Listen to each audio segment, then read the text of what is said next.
Welcome to the Craftswoman channel.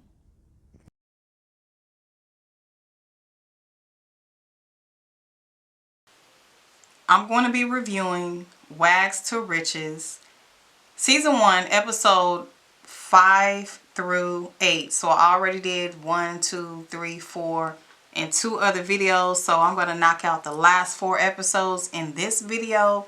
And I'm going to tell you what I think. So this is my review, my personal opinion about what happened in all these different scenes. So in Season 1, Episode 5 is called What's Up With My Prenup? So the episode starts out with Sherelle and Miranda in the Sprinter, and they're discussing business, real estate, rap, personal things, and Sherelle actually says in the confessional that she feels like Miranda is blinded right now, like she can't really see herself, and that's understandable. It was kind of funny to me when she asked her, well, what made you rap? What made you want to start rapping? And Miranda said she used to write in her diary. Sherelle, Miranda, and Ashley meet up with the people that Sherelle is going to be partnering up with, joining her business with a big billion-dollar realty company. And they went to this 5-star restaurant, this real upscale, expensive restaurant that they only see one guest, or like they have one party for the whole day. It was real funny that Miranda didn't know how to eat with the chopsticks. Girl, I used to couldn't either, but you can just go to the Asian market and get you some chopsticks and just practice with your noodles at home, and just practice at home before you go out in public. But you gotta know how to use them chopsticks when you start being around them other rich people, And Miranda I do see growth in her in this little short season. I feel like she is maturing, and she gonna be alright. This scene right here had me almost cussing at the screen. I was so mad, so upset. Portia and her husband Andre goes to the OBGYN office, and Portia's telling her doctor, I think there was a doctor, I don't know if it was a doctor or a nurse practitioner, that she is thinking about doing a home birth.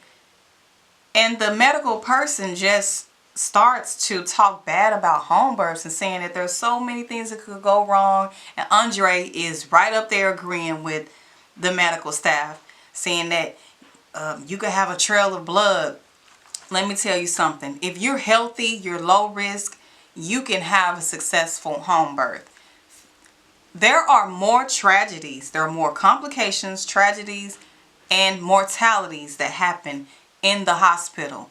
So you're actually safer birthing at home or in a birthing center. So if people are considering out of hospital births, do your research and know those numbers, they're not the same. You're going to have a better experience as long as you have good providers there, good support, people who are knowledgeable, who know the red flags, who know what's wrong. Like if there's an emergency, you go to the hospital. You don't sit there and try to thug it out and having all these issues.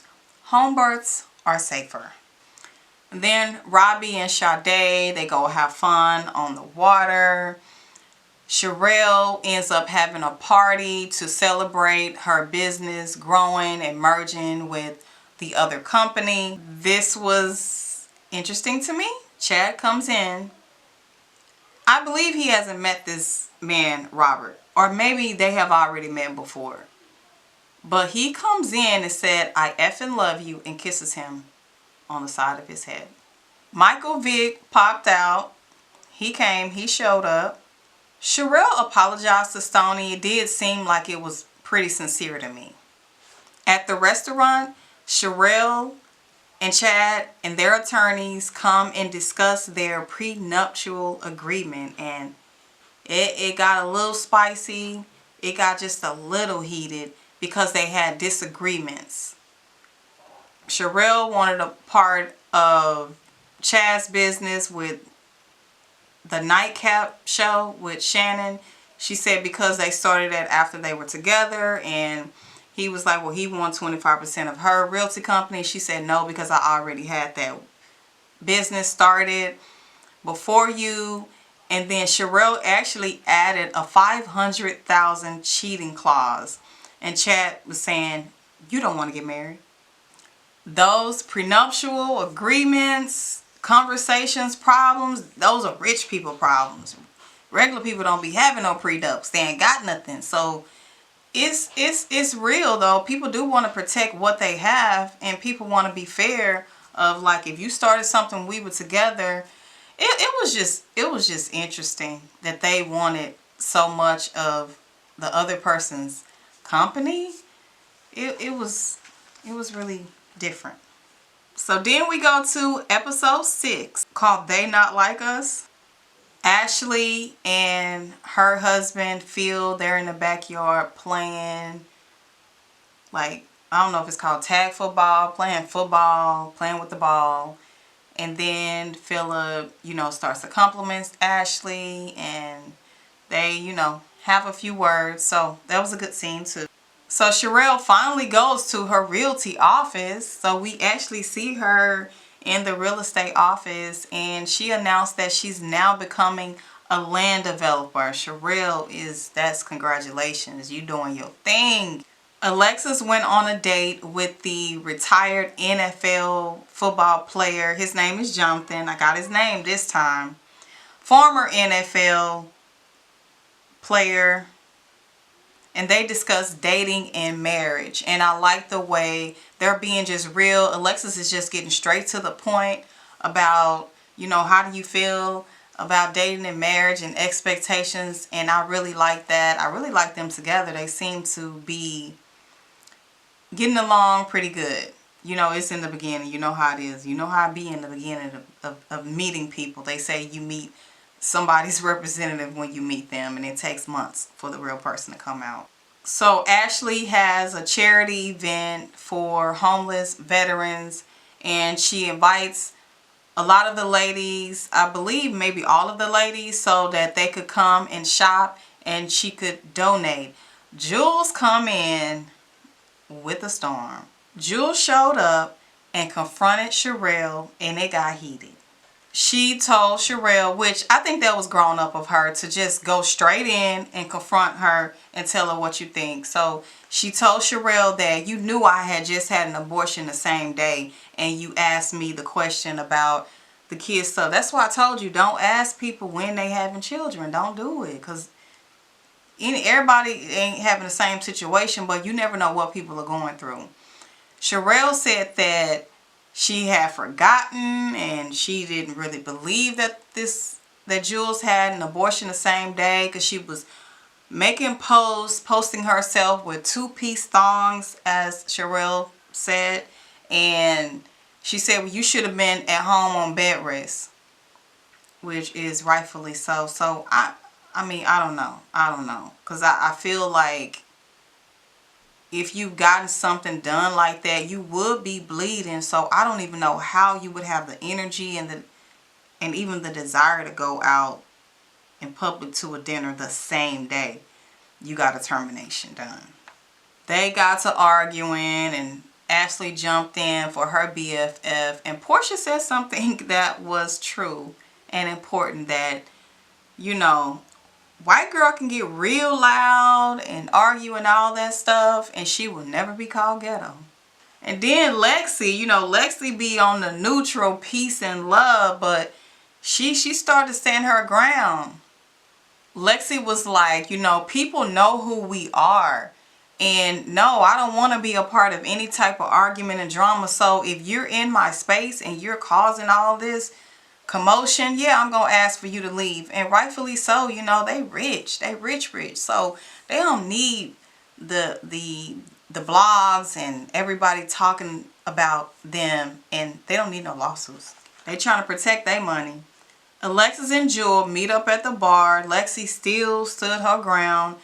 And what was really interesting to me is that Jules was like making excuses for everything.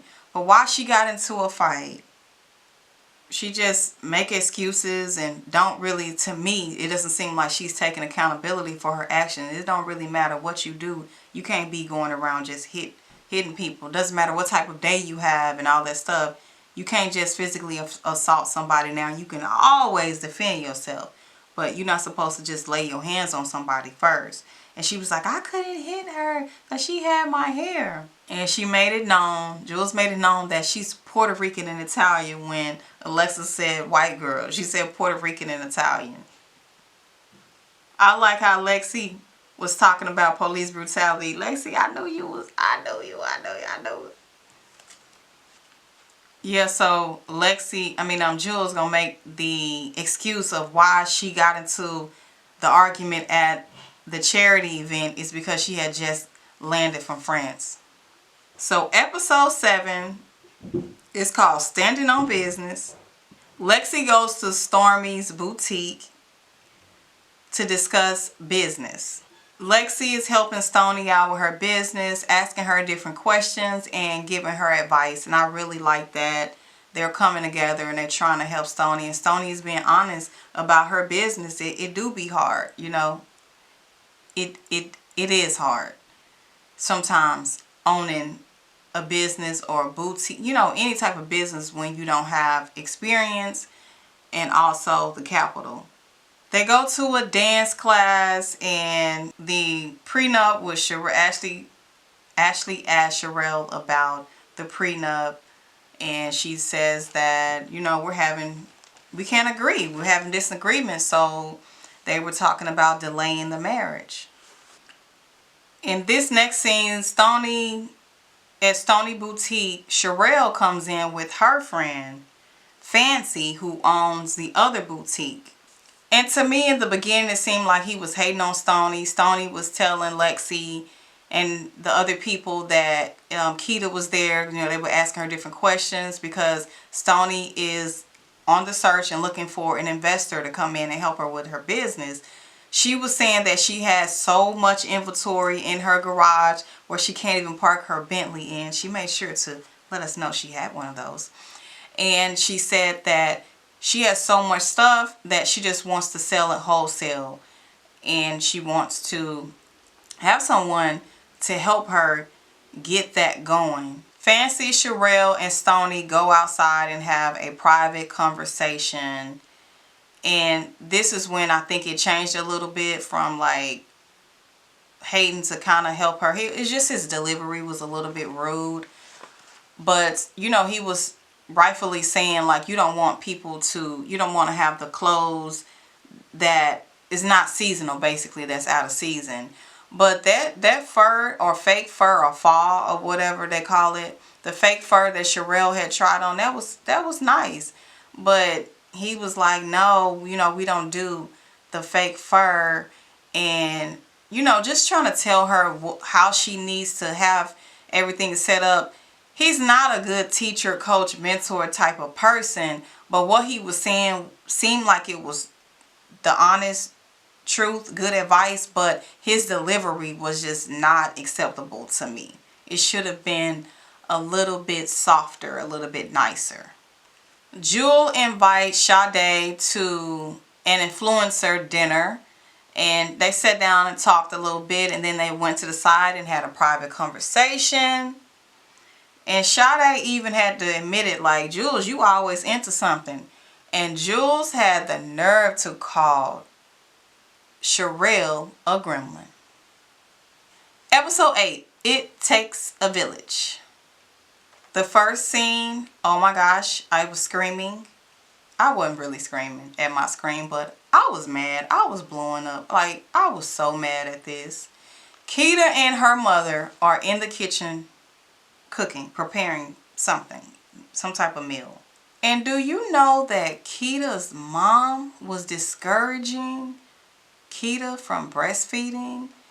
Keita was saying that, you know, she was thinking about breastfeeding her, and her mom said, Keita said she wanted to breastfeed because it makes you lose weight. Her mom said that it messes up your titties, your breasts, it makes them flat. She said, nuh-uh, that's a lie. You're not going to lose weight and your titties going to sag. I'm an author, by the way, if you don't know, and I've wrote extensively about breastfeeding, fertility, pregnancy, and everything in my book series, The Dark One Redemption. There are so many benefits to breastfeeding, like it just cannot be argued. And it's easier, it's cleaner, it's better for your baby, it's better for the mom's body. It's so much better. I don't want to get into all of that. I have lactation classes and all of that, but let me tell you one thing. Breastfeeding is the best thing that you can do for your baby. It helps the immunity. It puts them on a good start. There's no kind of comparison with some powdered stuff that actually has unalive babies. But breast milk don't never unalive no baby. But let me just end this because I can feel myself getting extremely emotional because I'm extremely passionate about that. I don't want you to click off. Let me go ahead and finish this. Your breasts are going to, I'm going to say the majority of women's breasts is going to lose elasticity, just as your whole body, as you age, okay? Number one, as you age.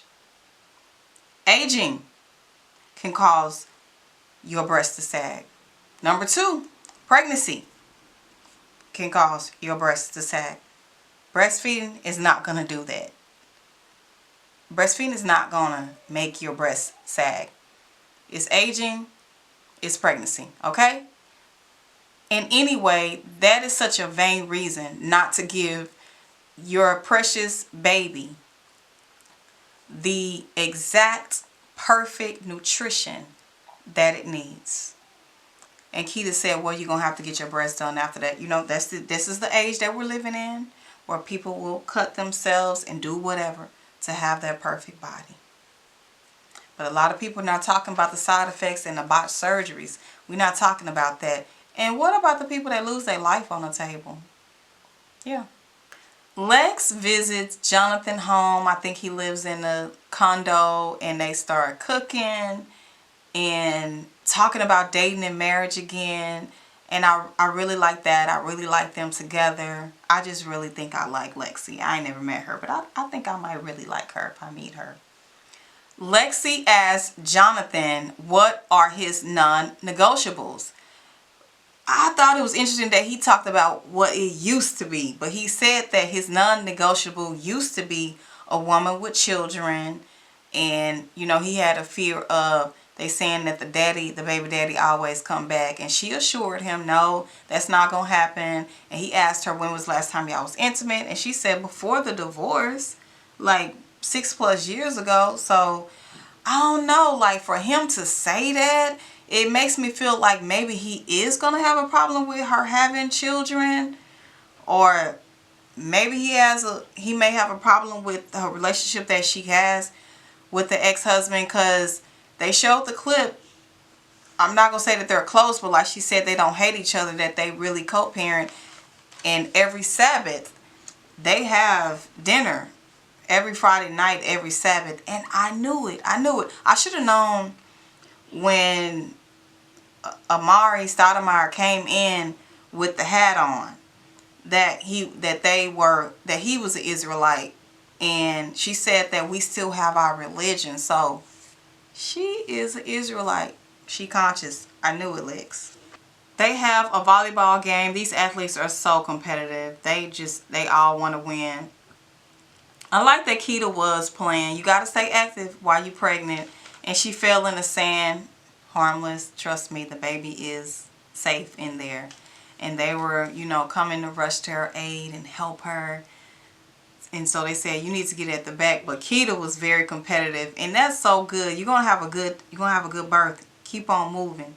Now, you shouldn't be doing anything like totally strenuous and stuff like that. Doctor put you on bed rest, you know, be on bed rest. But stay active. It's going to be good for your pregnancy, and it's going to be good for your postpartum time. And Portia, keep her belly out. She keeping that belly in the sun. Jules came to the volleyball game with a friend, a boxer called Ryan Garcia. I don't know nothing about him, but they said that he's known to be racist and use the N-word. And she actually brought him to an event with black people. They said that Jules also brought security. And Sherelle and them was like, why she bringing security when she the one fighting? Probably because she never knows. Somebody might come and get that get back, and she already got beat up on camera. So I'm sure she don't want to get beat up again. Another thing I don't like, this is just me personally, but all of that touching the pregnant belly stuff. I know that if you're close to that person, they have good energy, cool. But everybody's just like rubbing on bellies. Portia, don't be letting all I know you done had your baby by now, probably pregnant again, but don't, pregnant people, why y'all be letting everybody touch y'all belly? I hate that. If it ain't the father, somebody else who I'm real cool with, really only the father, or the other children, I don't like people touching my belly. But that's just me. And then at the final episode, it was true. They were right. Sade shows her sonogram that she is pregnant. She reveals to the group that she's 15 weeks pregnant, and everybody was like, I knew it, I knew it, I knew it. And she said, I was just protecting my peace, protecting my space, protecting my energy during the first trimester. Love it, love it, love it, love it. Keep your pregnancy private as long as you can. It's a good reason. There's several good reasons, but I love that about Sade. And I actually had to look up, because they were guessing like the gender. So I was trying to say who said what and what was the gender. And it looks like she's had a baby girl by the name of Charm. I haven't seen pictures. I don't follow them, but I'm sure that baby is beautiful. Something else that Portia has said before is that when you're pregnant, people don't like to invite you to events. They think you're going to say no. And she said, I like to be invited even though I'm not going to go. It's because a lot of, especially with the way they be kicking it, they always got alcohol. They always serving up drinks, and they know that you're not going to be drinking. So they don't want to invite you. Yes, if just because you're pregnant don't mean you need to stay in your house all the time. If you're on bed rest, you're supposed to be on bed rest. But pregnant people like to get out and do stuff too. But you can still honor that time by staying in the house a little bit more. But I know it's good. Go ahead and go out and enjoy your time while you're pregnant, because after you have that baby, the postpartum years, especially the first year, you'll be at home more. You don't want the baby out in public. So yeah. Go on out and kick it, but be careful when you're pregnant. I just wanted to mention that because I forgot to mention that on the last video about what Portia said. I be liking what Portia be saying. At this next scene, Stoney is at the bar with her daughter. I didn't like the fact that she was discussing grown folks' business in front of her daughter. I mean, her daughter is grown, 20-something. They don't really consider grown, but she is a legal adult. But why are you gossiping about other people's ex-life in front of your daughter? She's looking at Philip and Ashley, how affectionate they were with each other, and saying that, do you think that they swing, poly, have an open relationship? Then she starts to talk about Sherelle and Chad. Stoney actually confronts Sherelle about the rumors of them doing threesomes, saying Chad likes threesomes and do they have an open relationship. And Sherelle, classy and cutely, did not even answer her, and she just said that what is done in the dark will come to the light. Perfect way to end the episode. Perfect way to end the season. Now, as you know, that Sherelle and Chad has broken up and called the wedding off, but I also saw that Sherelle signed like a podcast deal or something with Club Shay Shay, which I believe is Shannon Sharp, Chad's business partner's label, or I don't know what they company or whatever. So I think it's going to be interesting to see if they're going to get back together or if they're going to be separated. It was just a lot of drama talking about how Chad cheated, and Sherelle made a post and said, Chad is free, ladies, you can have him. Also something about check some STD testing or something like that. So it's real interesting. We're going to see what happens. We'll see if they even have a season 2. But if they have a season 2, I'll look at it again. Yeah, I'll watch it again. It was kind of hard getting through the end because I felt like it was going too slow and it wasn't really that good. I felt like this season was okay. We don't have anything to compare it to, but it could have gotten a little better instead of just being so superficial and surface to me within a lot of issues. Of course, I'm not talking about getting all into people digging up old secrets and stuff, but I would have liked to just see more of the family dynamics. Not necessarily more of the couples. I really want to see more of them. They did include them in a lot of scenes, so it was a pretty good season. We'll see what happens next in the real life, in the reality TV, Netflix, or whatever. We'll see if they get another special. Thanks for watching.